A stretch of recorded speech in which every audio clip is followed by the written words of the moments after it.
High, welcome to California diaries. माझं नाव नेहा आणि आज आपण स्लीप ट्रेनिंग या विषयावर बोलणार आहोत.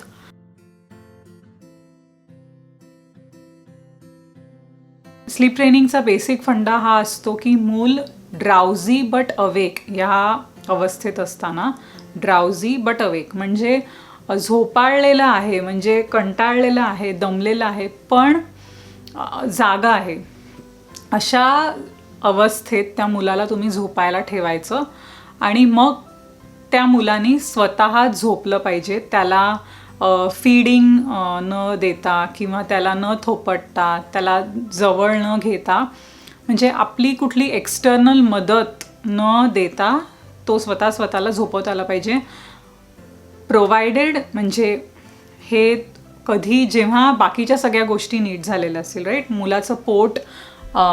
मुलाचं पोट भरलेलं असलं पाहिजे, तो नीट खेळलेला असला पाहिजे. या बेसिक गरजा असतात लहान मुलांच्या, की स्टिम्युलेशन ज्याला आपण म्हणतो, की त्यांच्या मेंदूला चालना मिळायला हवी दिवसभरात, किंवा तुम्ही झोपवायच्या आधी, किंवा फिजिकल ॲक्टिव्हिटी केलेली असली पाहिजे आणि पोट भरलेलं असलं पाहिजे, राईट. ते मूल जर त्याला काही त्रास होत असेल किंवा उपाशी आहे किंवा खूपच कंटाळलं आहे, म्हणजे ओव्हर टायर ज्याला म्हणतो, अशा अवस्थेत मुलं नाही झोपू शकत. तर अशा अवस्थेत हे ट्राय करणं म्हणजे हे चुकीचं ठरेल आणि ते कदाचित फेलही होईल.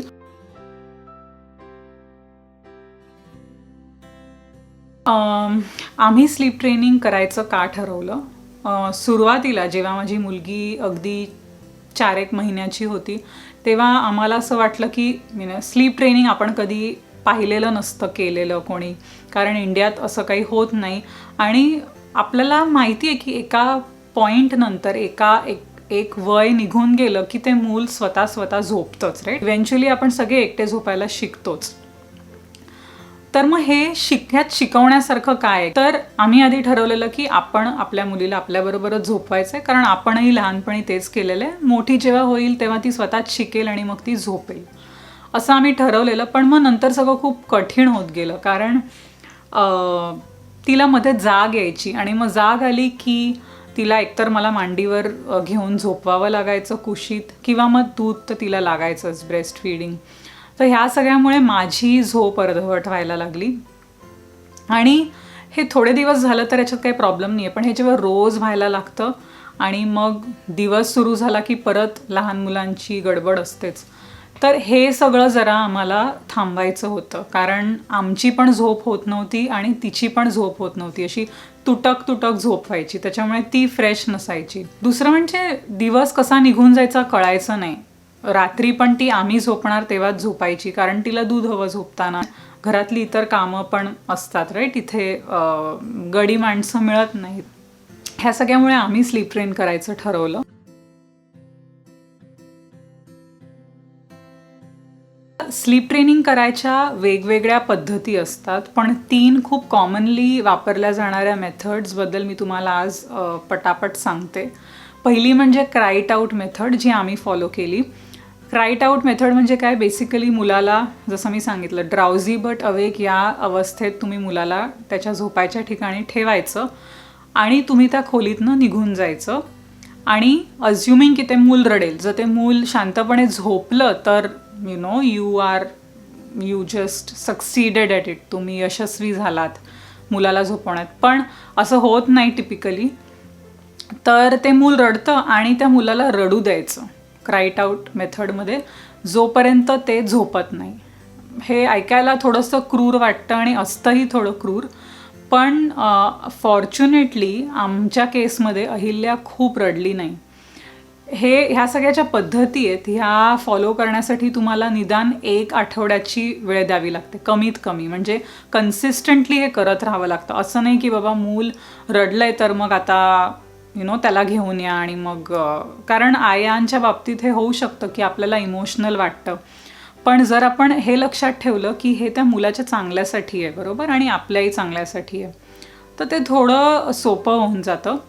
अनलेस ते मूल अगदी म्हणजे आकांत तांडव करून रडत नाही आहे किंवा खूपच म्हणजे त्याला काहीतरी त्रास होतो आहे आणि डिस्ट्रेस्ड ज्याला आपण म्हणतो, की खूप चिडलं आहे आणि तर मग तुम्ही त्याच्या मग पद्धती वेगळ्या आहेत, तुम्ही त्याला घेऊन या. पण थोडंसं रागावणं किंवा थोडंसं नाराज असणं एकटं झोपायला ठेवल्यावर हे एक्सेप्टेबल आहे, हे अपेक्षितच आहे. तर अहिल्याच्या बाबतीतही तेच झालं की आम्ही तिला झोपायला ठेवून बाहेर आलो आणि ह्याची पद्धत बेसिकली मी तुम्हाला पटकन सांगते की आम्ही काय करतो.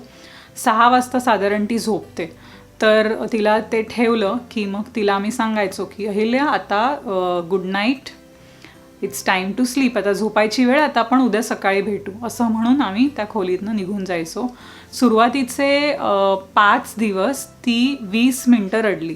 हळूहळू कमी होत गेलं ते प्रमाण. आधी 20 मिनटं, मग 15 मिनटं, असं रडून ती झोपून जायची. ती सकाळी डायरेक्ट उठायची. कधीतरी मध्ये उठली तर मग थोड्या वेळाने ती स्वतःच झोपून जायची, म्हणजे 5 मिनिटांनी वगैरे. आणि 6व्या दिवशीपासून ती 5च मिनटं रडायला लागली आणि मग ती झोपायला लागली. तिला सवय झाली बेसिकली. या बाबतीत आम्ही नशीबवान होतो की ती जास्त रडली नाही, म्हणजे आम्हालाही हिचा त्रास नाही झाला की अरे बापरे ही खूपच रडते आणि मग थोडीशी अशी की नाराज आहे म्हणून ती रडायची आणि मग ती झोपून जायची. आत्ता तिला ठेवलं, ती जागी असते, चांगली खडखडीत जागी असते, म्हणजे ड्राउझी बट अवेक असते. आम्ही तिला ठेवतो आणि आम्ही निघून जातो. ती रडत नाही, ती झोपून जाते लगेचच. आणि 6ला जी संध्याकाळी झोपते ती सकाळी 5:30-6, आता जरा थंडी आहे तर ती जास्त झोपते, तर 7-7:30पर्यंत झोपते. तेव्हा उठते, तेव्हा रडते आणि मग आम्ही तिला जाऊन घेऊन येतो. पण मध्ये ती अजिबात उठत नाही आणि जर उठली तरी ती स्वतः झोपून जाते. एक मिनटं फार तर ती अशी थोडं करेल आणि मग ती झोपून जाते. तर ही झाली क्राईट आउट मेथड. मुलाला एवढं रडू देणं चांगलं आहे का? तर काही वर्षांपूर्वीपर्यंत जो काही रिसर्च होता त्याप्रमाणे सायंटिस्टचं आणि स्लीप सायकॉलॉजिस्टचं असं म्हणणं होतं की मुलांना जास्त रडू देणं चांगलं नाही. पण आत्ता जो लेटेस्ट रिसर्च आहे त्याच्याप्रमाणे असं म्हटलं जातं की एका लिमिटपर्यंत मूल रडलं तर त्याला कोणत्याही प्रकारचा पुढे जाऊन सायकॉलॉजिकल त्रास किंवा मानसिक काही तणाव हे सगळं त्याला येत नाही, त्याच्या लक्षातही राहत नाही. बरोबर, कारण ते मूल इतकं लहान असतं आणि सवय लागण्याचा भाग आहे हा, राईट. सवय लागेपर्यंतची जी काही थोडी त्रास होतो तो, मग त्यानंतर ते मूल स्वतःच झोपायला शिकतं. तर अनलेस अँड अंटिल म्हणजे त्या मुलाला काही त्रासच होतोय आणि आईला नॉर्मली रडण्यातला फरक कळतो, राईट, की मूल फक्त नाराज आहे म्हणून रडतंय की त्याला बाबा काहीतरी त्रास होतोय. कारण जर त्रास होत असेल तर ते मूल वेगळ्या पद्धतीने रडतं. तर ही जजमेंट आपल्याला घ्यावी लागते की नक्की त्याला काय होतंय म्हणून तो रडतोय. तर हे जर आपल्याला कळलं तर हे करणं मला असं वाटतं फारसं डिफिकल्ट नाही आहे. दुसरी फर्बर मेथड. फर्बर मेथडमध्ये काय होतं की मुलाला तुम्ही झोपायला ठेवायचं असंच आणि सांगायचं की आता झोपायची वेळ झाली आहे, निघून यायचं. मूल रडलं, आपण अज्युम करूया की मूल रडतं, तर पहिल्या दिवशी 3 मिनिटांनी तुम्ही आत जायचं. परत त्या मुलाला सांगायचं अजून झोपायची वेळ आहे, रात्र आहे, सकाळ झाली नाही आहे. एवढं ब्रीफ कॉन्व्हर्सेशन, म्हणजे पटकन एका वाक्यात सांगून बाहेर यायचं.